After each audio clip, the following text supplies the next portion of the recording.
당신의 출출한 포트폴리오를 배부르게 채워주는 여기는 주식포차. 저는 주식포차의 황윤기입니다. 자, 전형적인 정강 후약의 시작이네요. 우리 3일 쉬고 왔는데 코스피, 코스닥 양시장 다 장 마감으로 갈수록 하락폭을 좀 키워냈습니다. 자, 그래도 외국인은 계속해서 유입이 되고 있죠. 이러한 부분들을 어떻게 해석하면 좋을지 조금 이따가 여쭤보도록 할게요. 자, 우선 혼란스러운 시장 안에서 급등하는 종목만 쏙쏙 골라주는 우리 영우 전문가님부터 만나보도록 하겠습니다. 영우 전문가님, 안녕하세요. 예, 반갑습니다. 오늘은 시장이 조금 가라앉았죠. 그러니까 이 와중에서도 조금은 상승이 나왔던 종목. 오늘은 삼성공조 한번 보셨으면 좋겠습니다. 오늘 상한가까지 갔어요. 사실 이제 삼성공조가 오늘 갑자기 뭐 수주를 발표했다거나 엄청난 실적 공시가 나온 건 아닙니다만 오늘은 그래도 상한가까지 갔다. 그럼 시장이 이제 삼성공조에 대해서 뭘 보고 있는지 우리가 좀 더 알아야겠죠. 역시나 좀 큰 재료였던 이슈들이 있었습니다. 그래서 보시면은 전남 광주시 삼성전자 자회사 플렉트그룹과 냉난방공조 생산공장 투자 협약에 대한 이슈도 있었고, 삼성전자 AI 데이터 센터용 HVAC 신공장 투자 이슈가 한몫했다라고 보시면 되겠습니다. 그래서 삼성전자하고 플렉트그룹이 광주에서 AI 데이터 센터용 정밀 냉난방 공조 시스템을 생산하는 공장을 건설한다는 내용이 나왔죠. 그래서 오늘 관련주들이 그래도 꽤 강하게 반응은 나왔었어요. 게다가 이제 내일 8월 19일 이제 투자 협약이 또 예정돼 있고 거의 2천억 규모의 투자를 통해서 광주 첨단 과학 국가산업단지 안에서 신공장을 조성한다는 내용인데, 여기서 생산하는 게 그냥 일반적인 에어컨이라거나 냉난방 장비가 아니라 AI 데이터 센터에 들어가는 중앙공조 정밀냉각 장비라는 게 중요해요. 제가 최근에 AI 데이터 센터 말씀드리면서 계속 말씀드렸던 게 뭐였죠? AI 데이터 센터가 늘어난다고 해서 GPU라던가 반도체만 좋아지는 게 아니다. 그 GPU를 엄청나게 많이 가져다 놓으면 뭐가 생깁니까? 열이 많이 발생하죠. 그래서 고성능 GPU하고 서버를 24시간 계속 돌려야 돼요. 그러면은 이전의 데이터 센터보다도 전력이 훨씬 많이 먹고 그만큼 발열량도 상당히 높아질 수밖에 없다라는 거예요. 그러면은 결국 데이터 센터를 제대로 운영하려면 전력을 공급해주는 변압기라던가 ESS도 필요하지만 동시에 열을 식혀주는 또 냉각 시스템도 반드시 필요하잖아요. 그래서 최근 AI 인프라 시장에서도 HVAC라던가 액체 냉각이라던가 정밀 공조, 그리고 열 관리 쪽까지 계속해서 시장에 관심이 확산되고 있는 거예요. 예를 들어서 기존에서 이제 하세코라던가 이런 종목들도 올라왔었잖아요. 근데 중요한 거는 왜 여기서 이제 삼성공조가 움직여지나요? 그러니까 이름이 삼성공조라서 삼성전자 계열사라고 해서 생각하는 분들도 계실 텐데, 삼성공조는 삼성그룹 계열사가 아니라 이거는 구분을 확실하게 해야 돼요. 다만 삼성공조가 실제로 하고 있는 사업을 보면은 자동차나 건설, 그리고 기계, 농기계에 들어가는 라디에이터라던가 오일 쿨러, 그리고 이제 콘덴서, 그리고 HVAC 같은 냉각, 열 관리 부품을 만들고 있거든요. 그래서 자회사를 통해서는 버스나 트럭, 특장차에 들어가는 상용차용 HVAC를 시스템을 생산하고 있어요. 그러니까 시장에서는 삼성전자가 AI 데이터 센터 냉각 공장을 짓는다. 그러면은 앞으로 데이터 센터 냉각 시장이 커질 수 있다. 근데 삼성공조는 이미 냉각과 열 관리 그리고 HVAC 기술을 가지고 있다. 이렇게 연결되면서 오늘 강력한 수급이 들어왔다라고 보시면 될 것 같아요. 그러면은 아직까지 삼성공조가 삼성전자나 플렉트그룹의 데이터 센터용 HVAC를 직접 공급한다라는 계약이 확인된 건 아니지만 이거는 반드시 알고 접근해야 돼요. 현재 삼성공조의 주력 HVAC 데이터용 정밀냉각 장비라기보다도 차량용에 가까워요. 그렇기 때문에 오늘 상한가는 당장 삼성전자에 대한 제품을 공급해서 실적이 몇백억 늘어난다, 이런 개념보다도 AI 데이터 센터 냉각 시장 확대에 따른 기대감이 먼저 주가에 반영됐다, 이렇게 보는 게 맞아요. 그렇다고 해서 삼성공조를 그냥 테마주만으로 우리가 보고 끝낼 필요도 없다고 봐요. 왜냐하면 본업에 대한 이제 실적도 조금씩 좋아지고 있거든요. 이번에 그 2분기 매출액이 319억 원에서 영업이익이 25억 원을 기록했거든요.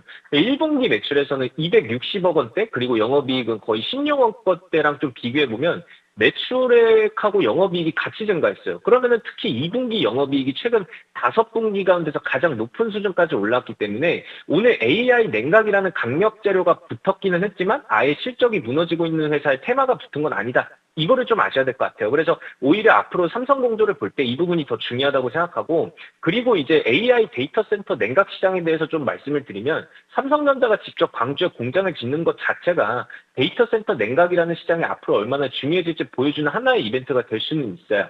근데 AI 데이터 센터가 늘어나면 냉각 설비 역시 선택이 아니라 필수적으로 들어가잖아요. 그러면은 시장 안에서도 반도체에서 시작했던 AI 수급이 전력기기와 ESS를 거쳐가지고 HVAC하고 냉각 그리고 열관리 기업들이 확산될 가능성을 충분히 열어볼 수가 있는 거죠. 그리고 삼성공조가 이전에 가지고 있었던 차량용 열관리 사업인데 앞으로 전기차하고 친환경 상용차가 늘어나면 그 차량 안에서 사람만 시원하게 만들어주는 공조가 중요한 게 아니에요. 배터리 온도를 또 관리를 해야 되고 전력 반도체로 열을 잡아줘야 됩니다. 그러면 자동차 자체가 전동화가 될수록 열 관리 기술에 대한 중요성도 같이 올라갈 수밖에 없죠. 그러니까 삼성공조 입장에서는 이전 자동차 냉각 부품하고 HVAC라는 본업이 있고 여기에 AI 데이터 센터 냉각이라는 새로운 시장까지 기대감까지 붙은 상황이라고 보시면 돼요. 그러면은 결국 테마가 중장기 추세로 넘어가기 위해서는 실적이 따라와야 된다고 생각을 하는데 오늘은 기대감만으로는 상한가를 갈 수 있지만 그 다음 상승을 만들려면 결국 뭔가가 나와줘야 되죠. 신규 수주라던가 데이터 센터 냉각 시장에 실제로 진출을 하든가 아니면은 이전 자동차와 HVAC 사업에서 실적이 계속 좋아지든가 이 기대감이 숫자로 확인되는 과정이 필요합니다. 그래서 삼성공조는 오늘 상한가 같다고 무조건 따라가는 것보다 이제부터 나오는 이슈들이 더 중요하다고 보셔야 될 것 같아요. 특히 이제 뭐 내일 예정돼 있는 삼성전자하고 플렉트그룹에 대한 광주 투자 협약 이후에 구체적으로 어떤 내용이 나오는지 그리고 삼성공조가 실제 데이터 센터 HVAC나 냉각 관련해서 사업을 확대하는지 여기에 관련 공급 계약이나 신규 공시까지 나오는지 이런 부분들이 확인이 된다면 오늘 상한가가 단순히 하루짜리 테마가 아니라 추가 상승을 만들어주는 새로운 재료로 연결될 수 있다고 봅니다. 반대로 그게 후속 내용 없이 오늘 상한가 하나로 끝나버린다면 단기적으로 급등한 만큼 변동성도 크게 나올 수 있겠죠. 그래서 지금은 추격해서 무조건 잠다기보다도 그런 이제 상한가 이후에 물량을 얼마나 잘 소화하는지 그리고 거래량과 수급이 계속 유지되는지 확인하면서 접근하면 되겠습니다. 그래서 지금 뭐 삼성전자 광주 AI 데이터 센터 HVAC 공장 투자라는 재료가 붙었고 삼성공조가 이전에 냉각 열 관리하고 HVAC 기술을 가지고 있다 보니까 관련 수혜주로 이제 기대감으로 오늘 상한가까지 올라왔다. 그럼 여기에 최근 실적까지 조금씩 회복되고 있기 때문에 앞으로 후속 재료가 붙는다면 추가적인 움직임도 기대해 볼 수 있습니다.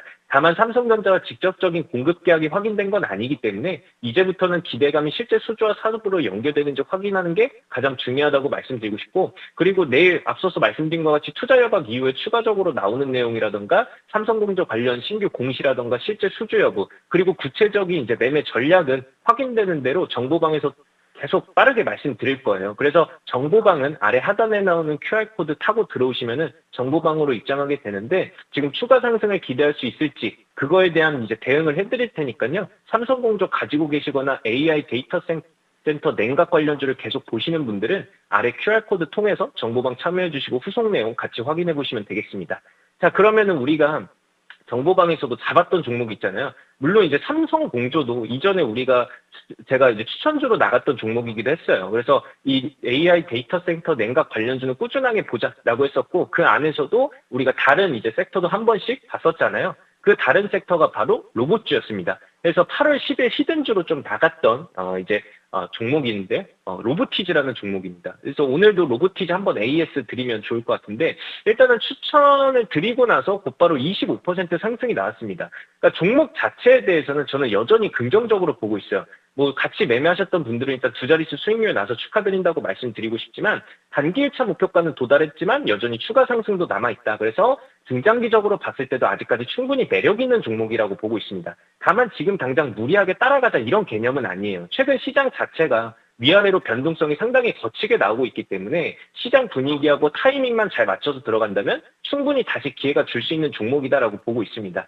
그래서 제가 시장에서 조정을 거칠게 받을 때마다 계속 말씀드리고 있는 게 무조건 빠진다고 해서 현금만 들고 있는 게 아니라 결국 조정 이후에 어떤 섹터가 먼저 사야 할지를 준비해야 된다. 그러면 지금 시장에서 어떤 섹터가 가장 매력적이냐라고 한다면 저는 과거에서부터 계속 주장해왔던 것처럼 피지컬 AI 그리고 로봇이라고 봐요. 그래서 실제로 오늘 로보티즈도 아침부터 다른 종목들 다른 종목들 대비해서 빠르게 올라와주는 그런 분위기를 잡았고 그리고 그만큼 시장이 흔들리는 상황에서도 로봇 쪽에서는 계속해서 자금이 들어오고 있다라는 거죠. 그리고 이번에 로보티즈가 가장 강력하게 움직였던 이제 이유 중 하나도 역시나 실적이었죠. 2분기 실적해서 영업이익이 전년 동기 대비 몇백 퍼센트 막 증가했다. 600%, 700% 증가했다라는 부분이 시장에서는 좀 강하게 자극했고 그러니까 옛날에서는 사실 로봇주 하면은 뭐 미래에 대한 먹거리다 이렇게 하면서 미래만 보고 샀잖아요. 휴머노이드가 앞으로 커질 거라 뭐 아니면은 피지컬 AI 시대가 올 거다.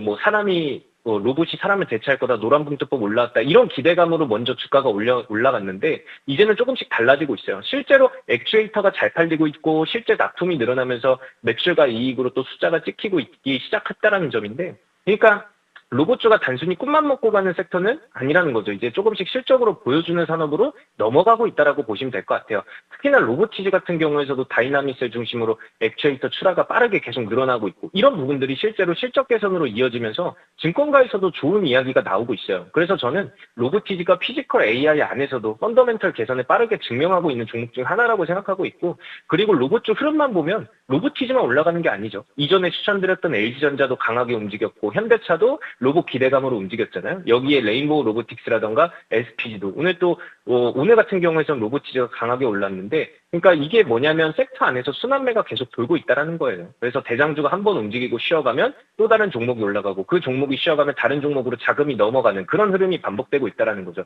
그래서 저는 오히려 이런 섹터에 대한 힘이 아직도 살아남아 있다는 증거라고 보고 있고, 특히 대장격 종목들이 계속해서 고점을 높여주고 그리고 실적까지 받쳐주기 시작한다면 다음에서는 덜 오른 중소형 로봇주들까지 순환매가 확산될 가능성이 높기 때문에 피지컬 AI는 한두 종목만 보고 끝낼 게 아니라 섹터 전체를 계속 추적을 해야 된다라고 말씀을 드리는 겁니다. 그리고 로봇주들이 그동안 코스닥 반등을 상당히 빠르게 이끌어왔잖아요. 그렇기 때문에 오늘처럼 시장 전체적으로 조정이 들어오면은 오히려 많이 올랐던 로봇주들에 대한 차익 실현이 또 거치게 나올 수 있기 때문에, 그렇다고 해서 이 조정이 로봇 섹터가 끝났다고 보지는 않고 오히려 좋은 종목들 조정을 크게 준다고 했을 때 다시 매수할 수 있는 기회로 활용하면 좋다라고 말씀드리고 싶습니다. 그래서 결론적으로는 지금 피지컬 AI를 보면은 기대감만 있는 그런 시장에서 실적이 나오는 시장으로 넘어가고 있었다. 그리고 그 중심에서는 로보티즈도 액추에이터 출하 증가와 실적 개선을 보여주고 있고, 여기서 시장이 흔들린다고 해서 로봇주도 아예 빼놓기보다도 오히려 조정이 나왔을 때 재매수 우선순위에 피지컬 AI를 계속 올려놓는 전략이 좋겠다라고 말씀드리고 싶습니다. 그래서